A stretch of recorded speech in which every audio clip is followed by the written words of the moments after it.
But some problems are beyond all the solutions that you have. Then accept it as Krishna's will, endure it.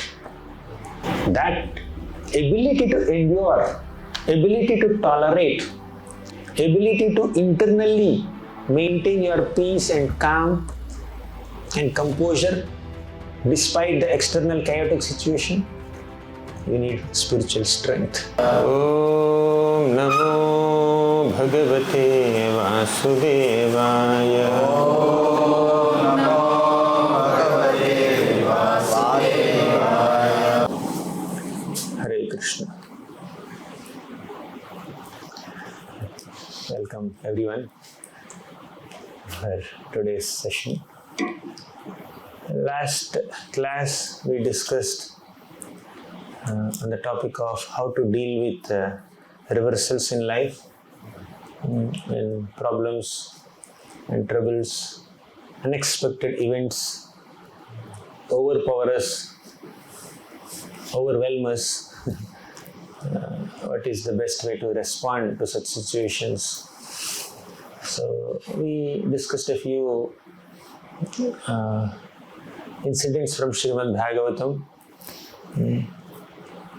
and recollected some examples of great devotees who courageously and maturely faced the inevitable calamities of life. We discussed the example of Narada Muni in his past life when he lost his mother. We also discussed the example of Kunti Mata. She was even praying for more and more calamities, because calamities give an opportunity to a devotee to remember Krishna, to intensify one's remembrance of Krishna, to increase one's dependence on Krishna, and to go deep into a prayerful mood and take shelter of Krishna. Kunti Maharani exemplifies that attitude. Further, in the next episode, I think the junior batch must have studied recently, we have the example of Bishma. Before the Kurukshetra battle, Arjuna was bewildered. He became very emotional. He became so overwhelmed with emotions that he could not fight in the Kurukshetra battle. He said that, Krishna, I prefer to be killed by Kauravas, Duryodhana and party, instead of attempting to kill them. Because on their side, so many exalted personalities like Bhishma, Drona were there. They are my elders, they are my superiors, grandfather, teacher, military teacher. Only by their grace I grew up like this as a great warrior. How can I throw arrows at them? He became so overwhelmed with emotions, confusions. So Krishna spoke Bhagavad Gita and told him, now you decide whether you want to fight or not. He was bewildered, he could not fight. And Krishna spoke Bhagavad Gita and said, no, you decide you want to fight or not. After hearing the philosophy also, do you still maintain the same decision, same confusion, or some clarity came in your mind? Then Arjuna said, Nashto moha smritirlabdha tat prasadan mayachyuta sthitosmigata sandeha karishye vachanam tava. He said, Nashto moha, all my confusions are gone. I got full clarity. Before hearing Bhagavad Gita, Arjuna said, Karpanya doshopahata svabhavaha prichhami tvam dharma sammudha chetaha. Dharma sammudha chetaha.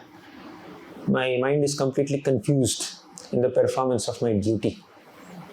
And after reading Bhagavad Gita, Nashto moha, all the confusions are gone.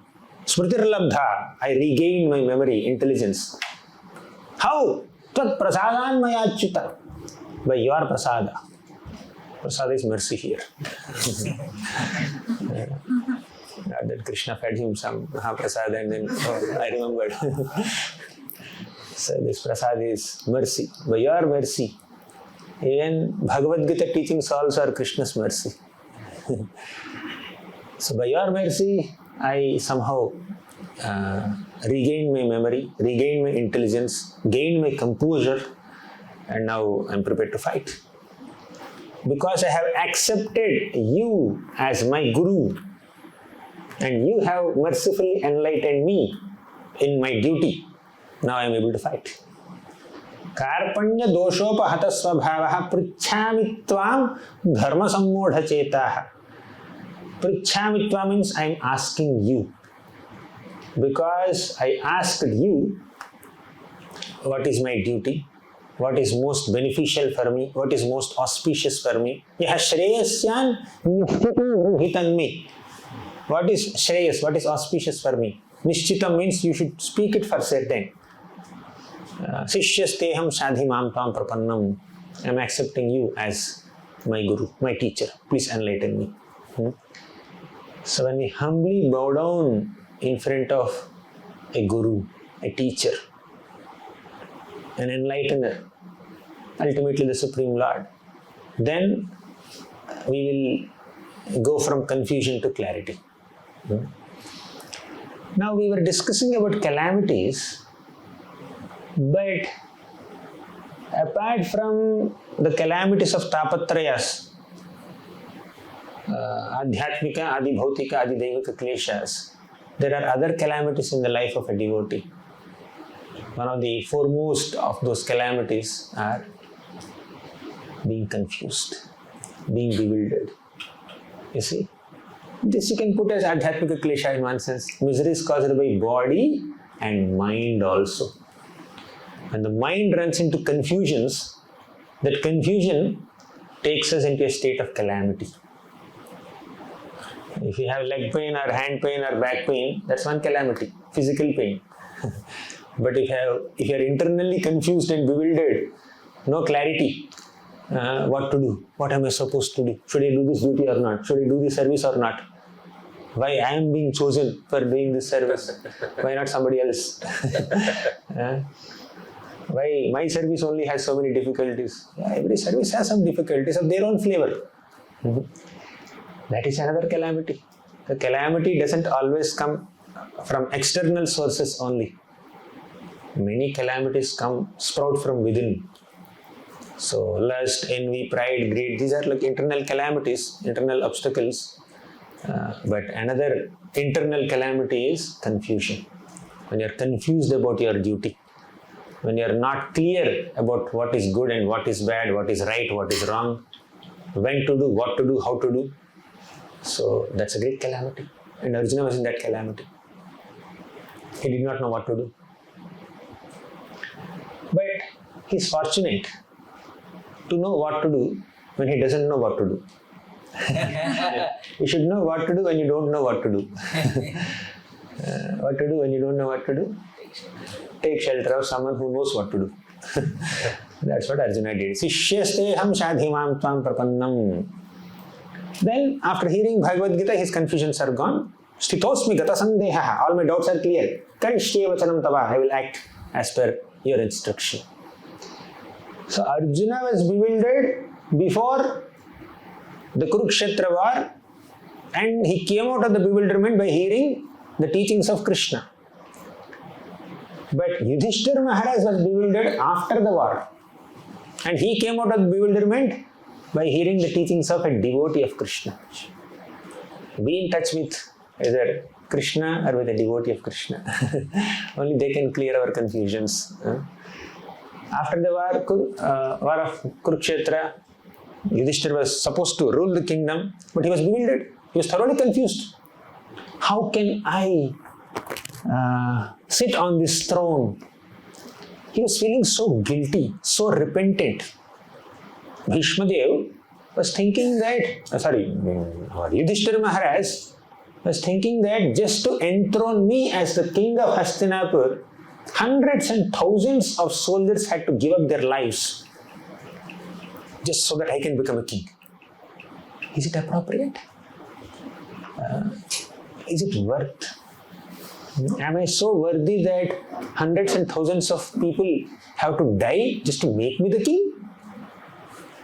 So he was feeling like that. This is Vaishnava thinking. From one perspective, yes, he was confused, bewildered by the will of the Lord ultimately. But from another perspective, a Vaishnava doesn't want to accept any privilege, any kind of spotlight, or any kind of, special treatment. A Vaishnava doesn't think oneself to be entitled for a particular privilege or position or special treatment. That too at the cost of troubling 10 other people.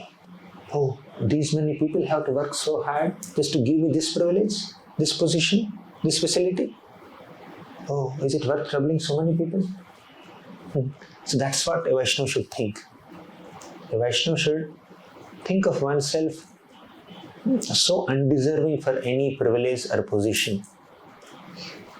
Then such a Vaishnava is qualified for that position. Yudhisthira Maharaj was thinking that how can I sit on the throne after sacrificing hundreds and thousands of lives in the battle of Kurukshetra? He was thinking like that. That is his qualification. But Duryodhana is a different character only. Kamsa is a different character. See the contrast between Kamsa and Yudhisthira Maharaj. On one hand, you see Kamsa, just to maintain his life, he was about to kill his sister, Devaki, in front of hundreds and thousands of soldiers, maid servants, ministers. The entire royal assembly was going on a great procession from Kamsa's home to Vasudev's home. So Vasudev and Devaki Mata, they just got married. And Kamsa was personally driving a chariot with so much of love and affection for his dear sister Devaki. And on the way he hears that Akashvani, that the 8th child of Devaki is going to kill Kamsa. And all the love that he had got transformed into hatred, anger. So much so that he did not even hesitate to kill Mother Devaki in public. Vasudev had to intervene. Vasudev came in contact with Devaki just few minutes back. He just married her. But Devaki and Kamsa were together since Devaki's birth. See, right from her birth till her marriage, Kamsa knew Devaki. Kamsa had affection for Devaki.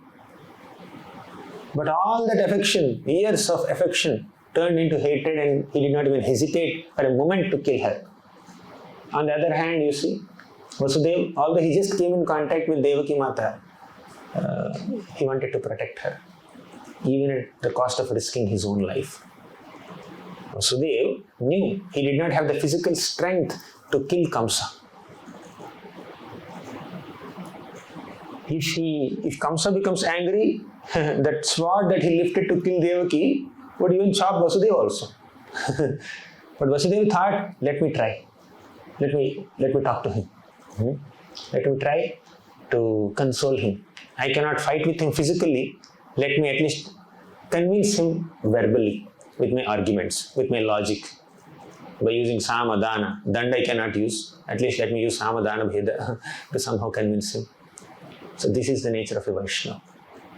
And after Vasudev convinced Kamsa by saying that as soon as Devaki Mata gives birth to children, I will submit her children to you.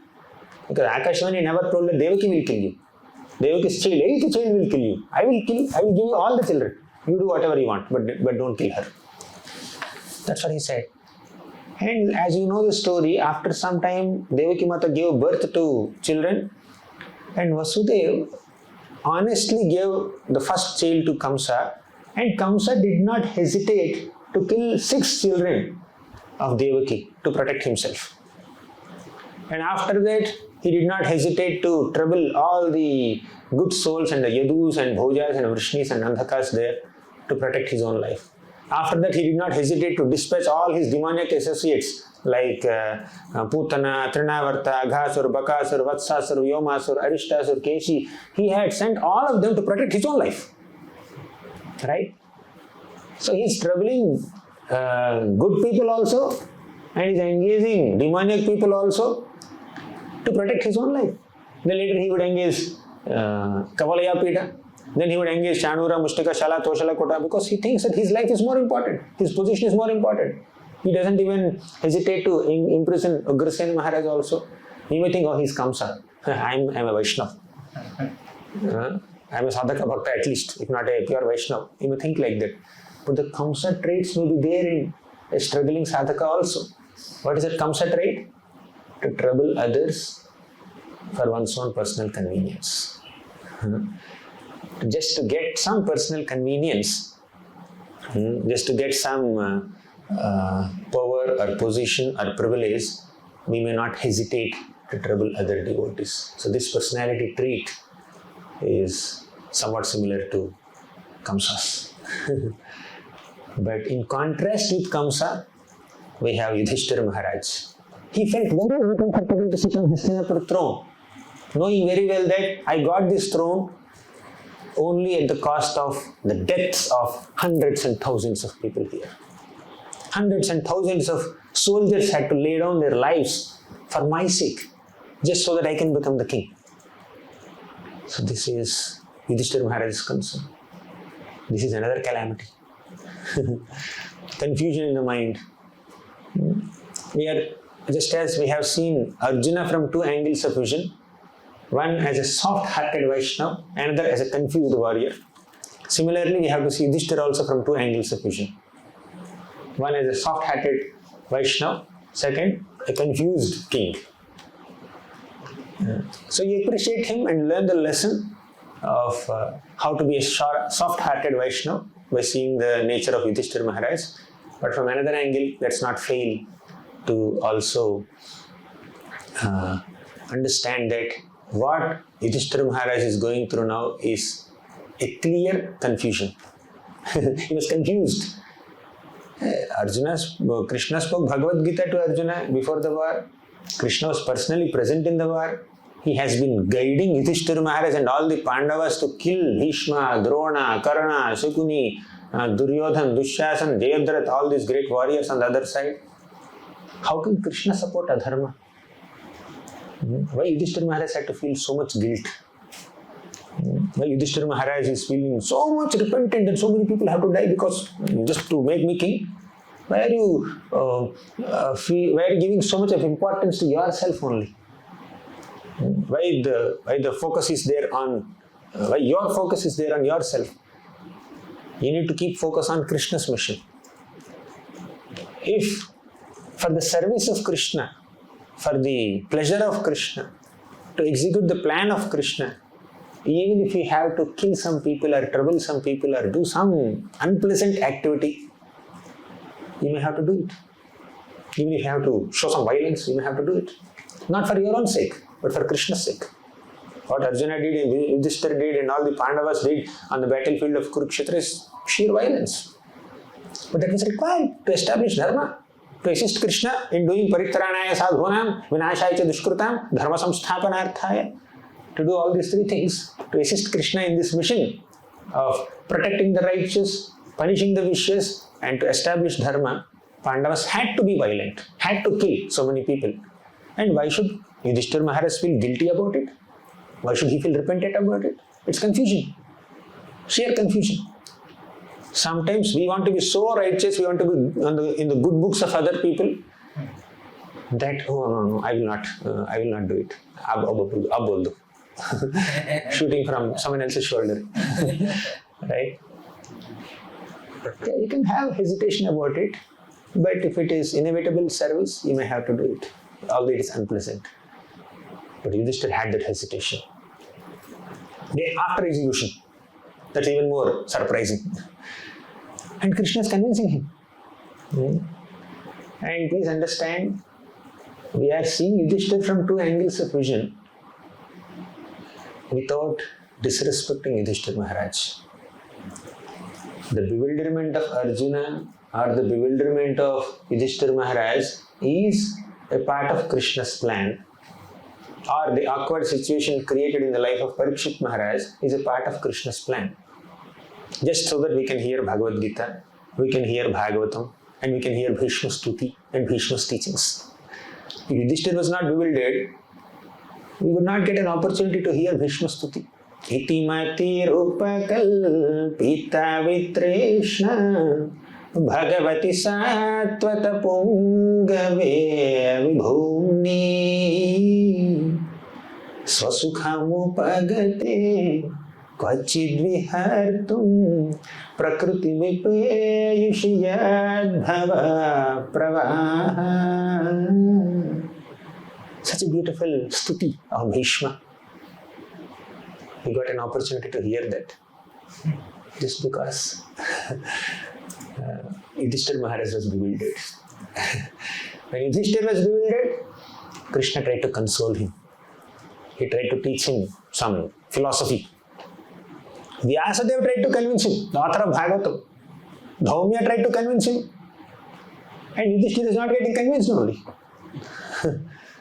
The calamity is not getting cleared even when Krishna is trying to address the calamity. The calamity of confusion was so intense and so thick that even Krishna is not able to clear that confusion. Why? Krishna is not allowing that to happen. Krishna, while standing in front of Yudhisthira Maharaj, is convincing him. Krishna, while sitting within the heart of Yudhisthira Maharaj, says, don't get convinced. Don't get convinced by Krishna. Right? Don't listen to Krishna. Huh? Don't mellow down. Keep quiet. It's okay. Don't say. Just say no. I'm not convinced. I'm not convinced. Just say that. That's why Krishna is described as Adbhuta Karmana. Adbhuta Karmana means one who performs wonderful deeds. What is so wonderful about what Krishna did now? Externally, he was convincing Yudhisthira Maharaj, and internally, he was not allowing Yudhisthira Maharaj to get convinced. That is the wonderful deed of Krishna. Right? Just so that he can glorify another devotee, Bhishma. This calamity of confusion, doubt, lack of faith in Krishna's plan, in Guru's intentions, is the greatest reversal in the life of a sadhaka. You don't have faith in Guru's instructions. You don't have faith in Krishna's plans. You don't trust the intentions of Vaishnavas. You're not convinced about their plans to serve Krishna in a particular way. That's a calamity. That's a reversal. That's an obstacle in your bhakti. Even to recognize it, it takes a lot of purity. Why am I not having trust in the instruction of my superior? We should question about ourselves. When Krishna is personally present on the battlefield, acting as a chariot driver of Arjuna, why should Arjuna have any confusion? Should I fight or not? If you are not supposed to fight, why would Krishna drive your chariot? And after the war, Yudhisthira is thinking, should I rule or not? If you are not supposed to rule, why did Krishna orchestrate Kurukshetra war and gave you the kingdom? That's a confusion. Right? So from one perspective, yes, they are very humble, gentle Vaishnavas who are detached from any opulence, who don't like violence, who have such deep forgiveness, even to forgive such greatest offenders and aggressors. We appreciate them for that qualities. But look at their situation from another angle. What is that other angle? They're confused. They are not keeping faith in Krishna's words. They're faithful devotees, okay? But they're acting like this, apparently, just to give us an indication, give us a lesson. And Krishna only made them act like that. So Yudhisthira was not convinced to sit on the throne. Then Krishna brought Yudhisthira Maharaj, Arjuna, Bhima, Nakul, Sahadeva, all the Pandavas to the battlefield. Battle was over by then. Then our dear Bhishma, the great grandsire of Kuru dynasty, Prabhupada writes about Bhishma like that in Bhagavad Gita. He was lying on a bed of not roses, but arrows. Every inch of Bhishma's body was pierced by Arjuna's arrows without a single drop of blood in his body. He was lying there. But he felt happy. He felt so happy to see Pandavas in a royal attire, like kings, assuming power now. Bhishma was so much pained at heart, very much pained at heart, to see Pandavas undergoing so many struggles because of the evil plans of Duryodhan, Dushasan, Karna, Dhritarashtra, Shakuni, all these people. Dhritarashtra is not so active in planning things, but he is very liberal in approving the plans of Shakuni and Duryodhan, Karna, etc. So, because of their evil plans, Pandavas had to lose their kingdom, had to be insulted publicly, had to live in forests, had to live incognito, hidden. How many difficulties they underwent. Finally, they got power, they got position, they got privileges, they got royal attires, they were able to sit on the thrones. Seeing them, Bhishma became very enlivened and very happy. I had this doubt when I read Bhagavatam for the first time about 14 years back. When I saw this chapter, 9th chapter, I was thinking, how could Bhishma become so happy and excited to see Pandavas regain their opulence of kingdom? How could he be happy? After all, it's a material opulence, right? After all, getting throne and getting to rule a kingdom is like material thing. How could he become so excited seeing the material opulence of a devotee? If a devotee is able to chant nicely, render some services to the Lord nicely, then another devotee, another Vaishnava feels happy about it. But they just got some royal kingdom and they're wearing royal attires, as Sutta Goswami says in the chapter. They were wearing good clothes, royal clothes, not like the clothes of a Vanavasi, but a Puravasi, city Vasi. So looking them in a royal, regal, majestic attire, Bhishma got excited. Bhishma became very happy. How could he become happy seeing the material opulence of a devotee? I was thinking like that. But actually, the so-called material opulence that Yudhisthira Maharaj got is actually spiritual opulence. It's not material. It is Krishna's plan that a Vaishnava should rule the kingdom, not an evil tyrant like Duryodhan. A Vaishnava should be sitting on the throne. A great devotee like Yudhisthira Maharaj should be ruling the kingdom. Right? To establish dharma, when a Vaishnava rules the kingdom, he ensures not only Varnashrama system there, he also ensures that the citizens follow spiritual culture. So it's very important for the overall spiritual upliftment of the society when a Vaishnava rules the kingdom, the spiritual upliftment of society is made possible. So it's important that a Vaishnava rules a kingdom. A Dvija rules the kingdom. Nijamya Bhishmoktam Athachitoktam. Whatever Bhishma said, whatever Krishna said, accepting those instructions, Bhishma ruled his kingdom. So it's very important that a devotee who is aligned to dharma rules the kingdom, and that's why Krishna is happy. Krishna is happy to see Yudhisthira Maharaj sitting on the throne. If Krishna is happy to keep Yudhisthira on the throne, what's my problem when Bhishma is happy seeing Yudhisthira Maharaj like that in a royal order? So, anyways, Bhishma looked at them. The first statement that came out of his mouth was, Aho kashtam aho nyayam yadyuyam dharma nandana Jeevitam narhata klishtam vipra dharma chutashrayah. Aho kashtam, aho anyayam. Kashtam means a difficulty. Anyayam means injustice. For many people, facing kashtam may be easy. Even if it is difficult, still they can easily face it. Although it is difficulty, but they can easily face the difficulty. Although it is difficult to face the difficulty, but internally there is a sense of acceptance. Custom, for example, you are traveling, you are walking from here to the ashram, and there is heavy rain. You forgot your umbrella. On the way, there is heavy rain. And within just 10-20 seconds, you become wet. It's a custom. But you won't curse Indra. Anyone who cursed Indra? Indra had sent this rain. Doesn't he understand that I'm walking on the road? I have not yet reached the ashram. You just kind of accept natural calamities, inconveniences that come to you by the arrangement of nature. You just accept them. Oh, kashtam. But anyayam is very difficult to accept.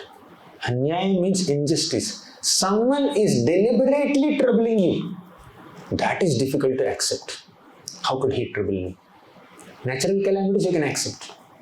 You are walking on the road and suddenly you hit some rock or some thorn pierced your foot, that you can accept. But if someone gets a thorn and purposely pierces you, then that gives you more pain. Not just the physical pain, internally also you feel painful. So injustice, anyayam is something that someone deliberately inflicts upon you. But kashtam just comes on its own. Kashtam also can be caused by someone. If kashtam is caused by someone, it becomes anyayam. It's a deliberately, premeditatedly caused inconvenience to you. Someone is plotting against you. Someone is purposely punishing you. It's very difficult to accept, especially when they happen to be your relatives. They happen to be someone whom you loved, you respected, you trusted. And if they do injustice to you, that's very difficult to digest. Disrespect from some stranger doesn't hurt you so much. But disrespect from someone whom you have trusted, whom you loved, whom you respected, they are your own family members. So that troubles you more, isn't it? You are traveling in Mumbai local train, where you are getting free massage. And sometimes when you are trying to get down in a station, people who are standing there, forget it. People who are standing there, they wouldn't even allow you to go out. Before you get down, people just, rush towards you. So in that, commotion or stampede or whatever, if someone just gives some galley to you, you don't feel so much hurt. You may also give a return galley and then you just come out of the railway station and you'll forget the whole incident in 2 minutes or 5 minutes. That's all. But if your own co-Vidyapit student gives you galley, and I'm doing combined studies with this devotee, I thought he's a great Vaishnava. How can he blaspheme me like this? How can he cheat me like this? How can he speak such rude words to me? So that gives you more pain. So anyayam is more difficult to digest than kashtam. Although there's an overlap between kashtam and anyayam. So Bhishma said, Aho kashtam aho nyayam yadyuyam dharmanandana. Oh dharmanandana. Although you are the child of dharma personified, Yama Dharmaraj, you yourself are like dharma personified. Still, you faced so many difficulties and injustices. Jeevitam narhata krishtam.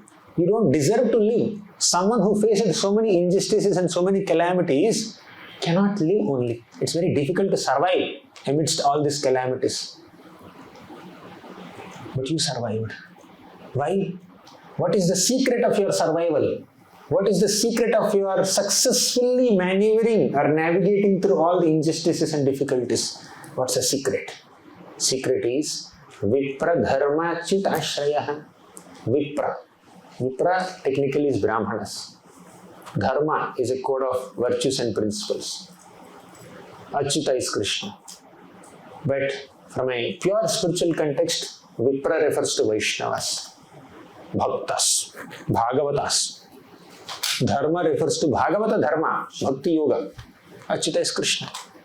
You take shelter of Bhakti, Bhakta and Bhagavan.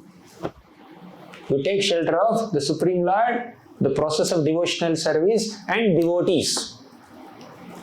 Then you can face all calamities and all difficulties and all injustices.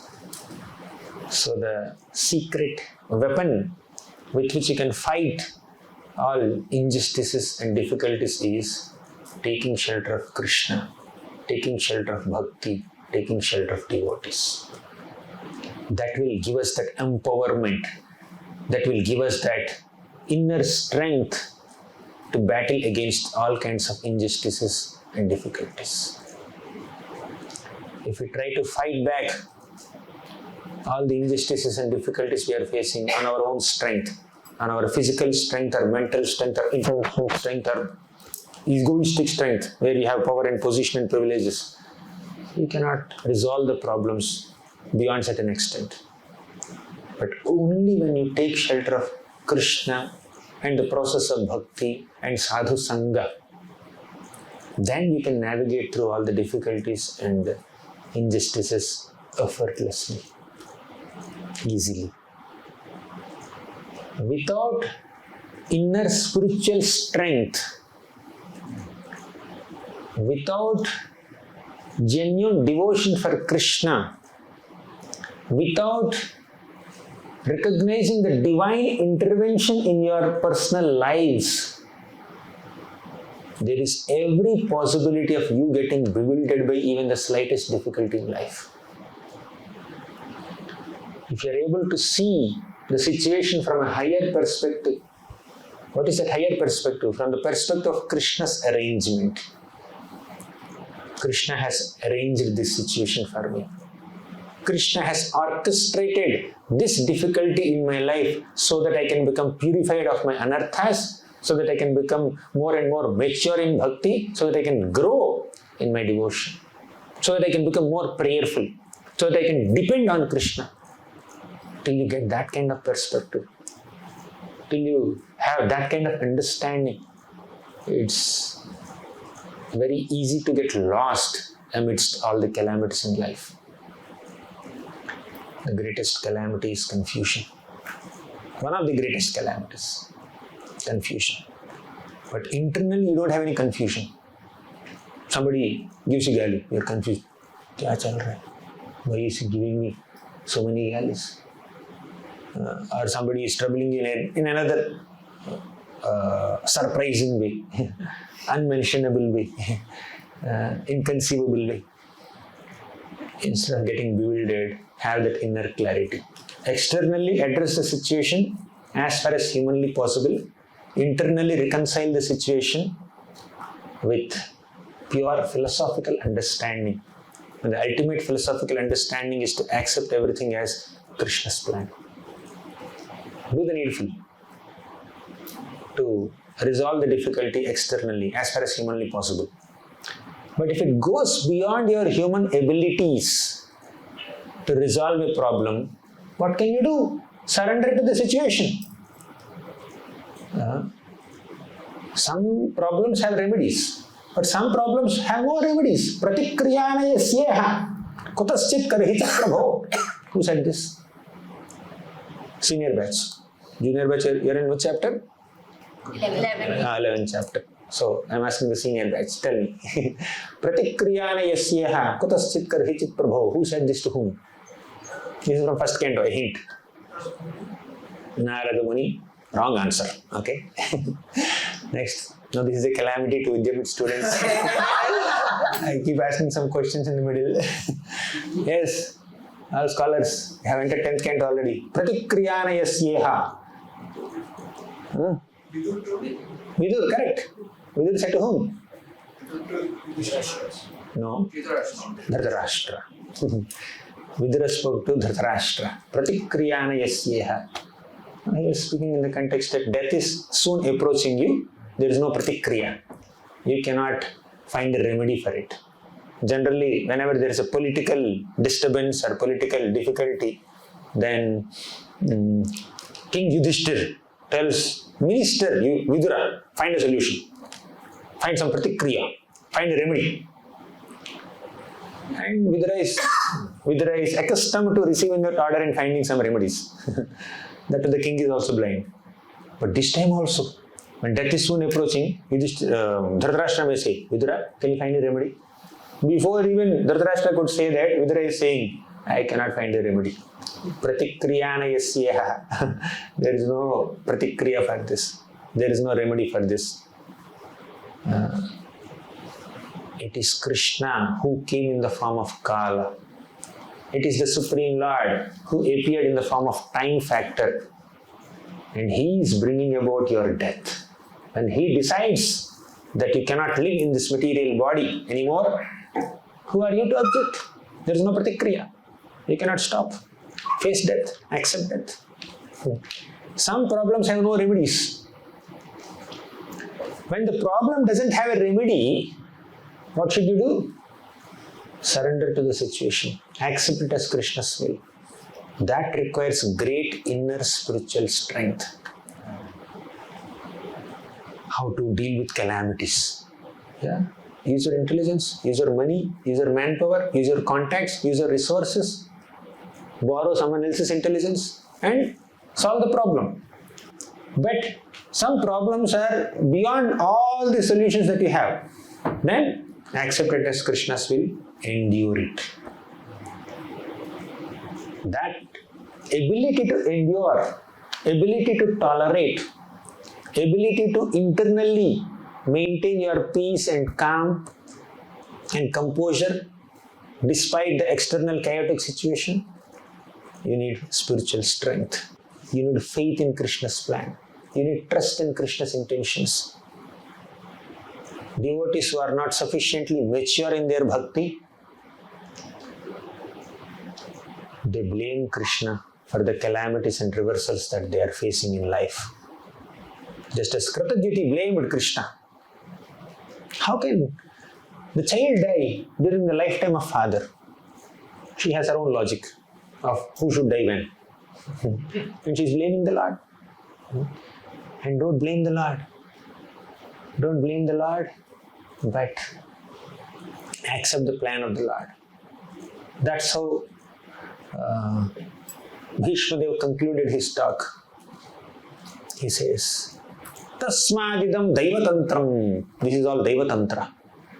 This is all the arrangement of the Lord. This is the plan of the Lord. Accept it wholeheartedly and execute it. Don't doubt Krishna's integrity or intentions when you face some reversals in life. Don't think that Krishna is unkind. Don't think that Krishna is indifferent towards you. In fact, you should feel surprised that why Krishna is showing so much mercy upon me although I am so sinful. This is not a joke. This is the reality. Sometimes I wonder, my God, why am I getting opportunity to stay in the association of devotees in a temple, reading Bhagavatam, speaking Bhagavatam? Do I deserve it?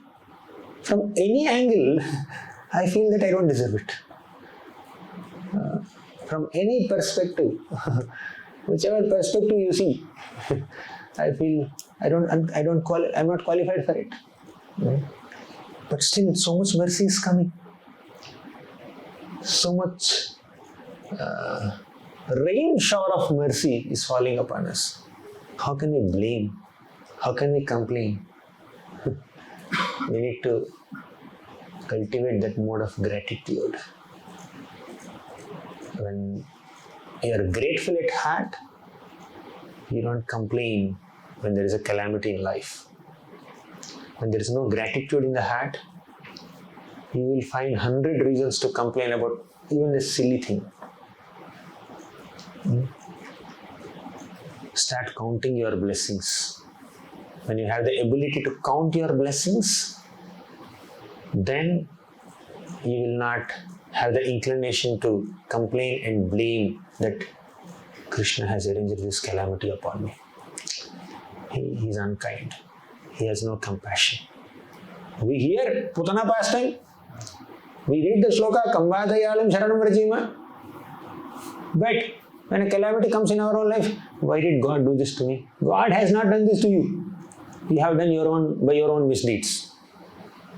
Please remember the shloka. Tatenu kampam sasamikshavaano bhunjana evatma kritam vipakam hridvagva purbhir vidadhan namaste jivetayo muktipade sadaya bhak. Please accept the will of the Lord. Accept whatever pains or pleasures He is arranging for you in life. Pleasure we accept with excitement. Pain, oh, I don't deserve this pain. Krishna, why are you doing this to me? Are you there? Are you attentive when I am chanting attentively? Are you attentively listening my chanting? We are not attentive in our chanting, but we expect Krishna to be attentively hearing our prayers. And sometimes in classes we have doubts. Does Krishna hear our prayers? Krishna hears our prayers. Even if you don't pray, He will hear you. Why will He not hear you when you pray? Got the question? Got the point? So Krishna will hear us. Sometimes, we don't blame the person who asked that kind of questions, but sometimes the problem that is thrown at us, the reversals that Maya can present in front of us can bewilder even the mind of a seasoned sadhaka to ask this question, does Krishna really hear my prayers? That's the extent to which Maya can bewilder us. Maya can trouble us. So we need to empathize with those devotees, but at the same time, encourage them to cultivate that inner strength, not to get devastated or depressed or demotivated or discouraged, but to be more determined, to continue on the path of devotion. Give them whatever support you can offer. Philosophical reconciliation internally is required, but philosophy is not meant to kill your emotions. Philosophy is meant to inspire you or strengthen you not to become overly emotional and thus become dysfunctional. Right? You should have philosophical understanding. That does not mean you don't acknowledge others' emotions or you don't feel emotions at all. Emotions are there. When you're facing some troubles, yes, you can become emotional. Those emotions are there. But the philosophy is meant to control those emotions and regulate those emotions just so that you don't become dysfunctional by being emotional. But philosophy is not supposed to kill the emotions. So, empathize, but at the same time, strengthen other devotees' internal consciousness or mind by directing them towards the shelter of Krishna. Mother Suniti was neglected by husband, insulted by co-wife. Her child Dhruva was insulted by Suruchi. She was feeling that pain. Definitely she was feeling that pain. Maitreya Muni says, he describes her situation. He says that Davagnina Dava Latiyeva Bala. This innocent, tender woman is like a tender creeper that's being burnt in Davagni. Davagni is forest fire. That is her situation. Being neglected by husband and insulted by co-wife. But still, she had that inner strength and faith in Krishna's plan and devotion for the Supreme Lord Krishna, because of which she could direct Dhruva to the lotus feet of Krishna. Instead of saying that, okay, come, my dear child, come, I'll have a fight with Suruchi now. I'll do a dharna in front of Uttanapad now. She did not say like that. She told, my dear child, whatever you have, whatever desire you may have, please take shelter of Krishna. She also said, my dear child, please don't develop any hatred. Don't desire any harm for your stepmother, although she has insulted you. Please understand that you are facing this difficulty only because of your own past misdeeds. This is what a devotee mother tells her child. When somebody comes to you with negative emotions, you can't fan the spark and increase the negativity. Reduce the negativity, if possible. And the best way to deal with that negativity is to direct them to the shelter of Krishna. Direct them to take shelter of Krishna. That's what is required. And that's what Bhishma also did. Bhishma directed Yudhisthira Maharaj's thoughts towards the plans of Krishna. Tasmadidam Daivatantram. This is all Daivatantra. All this is there within the plan of Krishna. Accept it, implement it, execute it. Don't deny it. Further, you see Bhishma, after saying Aho Kashtam Aho Nyayam, he also could empathize with Kunti Maharani's difficulties. And after that he said that calamity should not surprise you. When there is no calamity, you should feel surprised. Why life is going on so peacefully, so smoothly? Why no distractions? Why no temptations? Why no allurements? Why no difficulties? You should feel surprised about that. Because the nature of this world is such that even if you are personally there in Krishna's presence, there is difficulty. That's what he said. Yatra dharma suto raja gada panir vrikodaraham Krishnostrigandivam chapam suhrut krishnastato vipat. Yatra dharma suto raja. The place where Dharma Sutta, Yudhisthira Maharaj is there. Bhima karma vrkodaraha. Yatra Dharma Suto raja gada panir vrkodaraha. Vrkodar Bhima is there with his strength of 10,000 elephants in one arm. Then Krishnostri Gandivam chapam. Here Krishna is Arjuna. Arjuna is there with his Gandiva bow.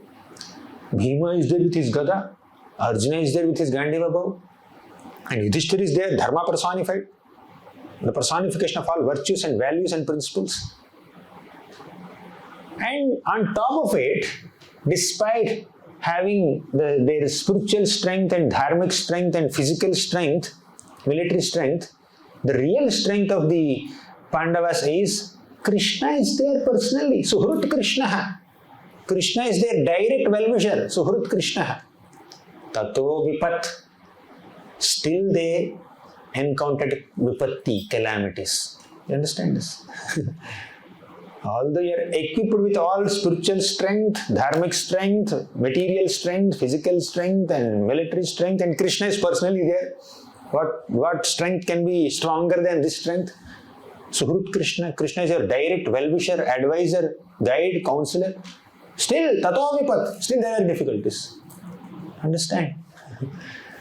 Even Krishna's personal presence, Pandavas had to do vanavas, ajnatavas, and undergo hundreds and thousands of difficulties, lose their kingdom, have insulted.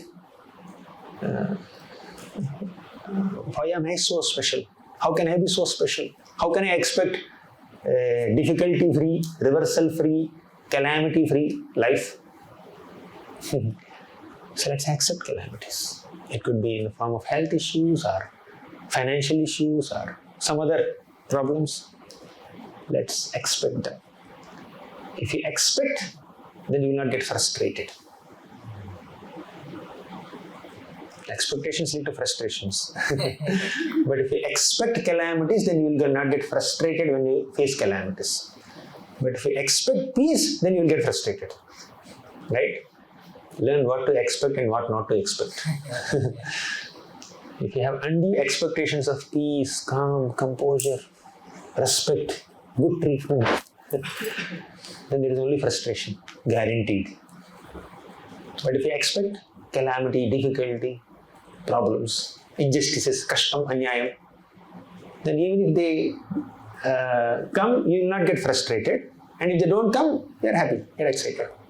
Right? You are grateful. So, this is the art of dealing with calamities. There is no end to this topic. But we'll have to end somewhere. What's the time now? Okay. I think we'll conclude here.